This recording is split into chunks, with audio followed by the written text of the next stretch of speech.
Hello guys! Hello Sagittarius! Welcome dito sa aking channel. Kapalaran 888. Welcome. Alamin natin kung anong messages, vibration, gabay, energy para sa lahat ng Sagittarius. So this one is first 3 months of 2026. Okay, first card natin is the Star. The Star, the Moon, and Two of Swords. Alright. Yung first 3 cards mo, sinasabi ng barahan na nasa ano ka na ha, nasa tama yung ano mo, tama yung energy mo towards sa dreams and goals mo. Kumbaga, malapit ka na sana Malapit ka na sana doon sa pangarap mo. But for the 3 months na to, nakikita ko na bigla ka ulit na mag-iiba ng direksyon. Like for example, ito yung energy na ilang taon, ilang buwan ka na medyo stuck up ka sa isang sitwasyon, sa isang relationship. And by the end of 2025, naging maayos yung takbo ng buhay mo. Nabigyan ka ng trabaho, na-promote ka, nag-boom yung business mo. But pagsapit ng January or maybe by the end of December 29, 30, 31, pwedeng natakot ka na naman. And undecided ka, parang ganon. Nakikita ko sir dito na if susundin mo kung ano yung emotional na nararamdaman mo ngayon.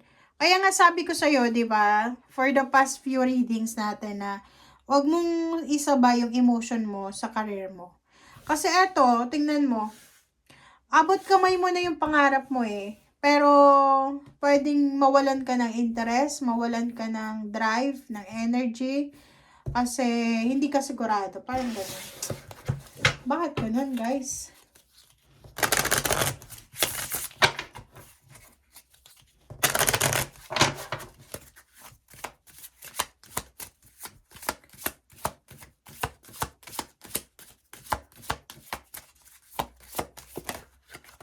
Okay. Tiger, good things come to those who wait. Sabi ng baraha sa'yo dito, Sagittarius, na kailangan mo daw maghintay. Yung good things lang daw, nakukuha ng mga taong mapasensya. Owl, detach yourself. So, same with the Aries, kailangan mo daw na alisin ang sarili mo doon sa sitwasyon, yung emotion mo, alisin mo yung emotion mo, yung feelings mo sa sitwasyon na hindi mo kayang kontrolin. Okay, facts. There are no shadows without light. Okay. Wag kang mag-alala. Kasi parang nakikita ko sa dito, punong-puno ka ng takot. Wag kang mag-alala kasi lahat ng kabulastugan, lahat ng pagkakamali, lahat ng pandaraya, third party or anything, ay may, may kapalit. So, kung niloloko ka, wag kang mag-alala kasi yung nanloloko sa'yo ay possible na kakarmahin siya. Sinasabi ng baraha sa atin na itong facts na to is, masyado siyang, anong tawag dyan? Magaling siya magtago. Maybe, you're in a relationship, may asawa ka ba, boyfriend, girlfriend, kapamilya, kaibigan na sila yung may mga ginagawang masama, tapos nire-reverse psychology ka nila kasi alam nila na mahina ka, and posibleng sila yung may third party, tapos ikaw yung pinagbibintangan na may third party. So, parang ganon. So, wag kang mag-alala kasi lahat ng kasinungalingan, lahat ng panloloko ay lalabas yan sa tamang panahon. Kaya nga sabi sa'yo dito, good things come to those who wait. So, maghintay ka, lalabas yan sa tamang panahon. Alright.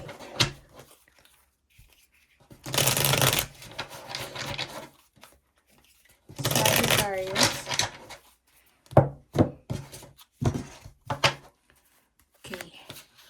Okay, Knight of Wands. Sabi sa'yo abot kamay mo na yung pangarap mo Malapit na sana na makuha mo yung pangarap mo. But yun na nga, posibleng hindi mo ituloy kasi may kailangan kang ayusin na importante.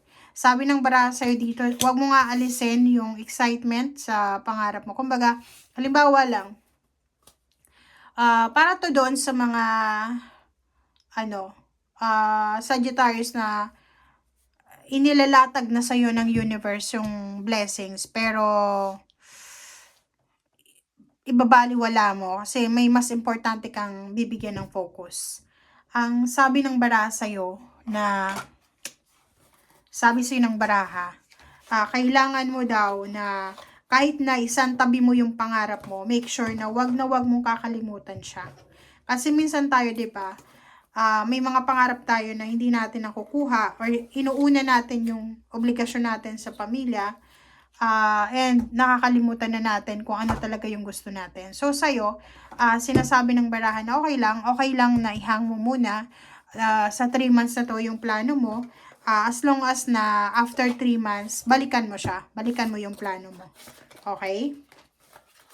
Yung Ace of Swords na yan, sinasabi ng baraha na doon sa mga Sagittarius na if you're waiting for an exciting news, be patient kasi darating siya. Maybe may mga delays pero darating talaga siya. So, ang kailangan lang natin is pasensya. Okay, so ano pa ba? Ano pa ba ang last message ng baraha sa inyo?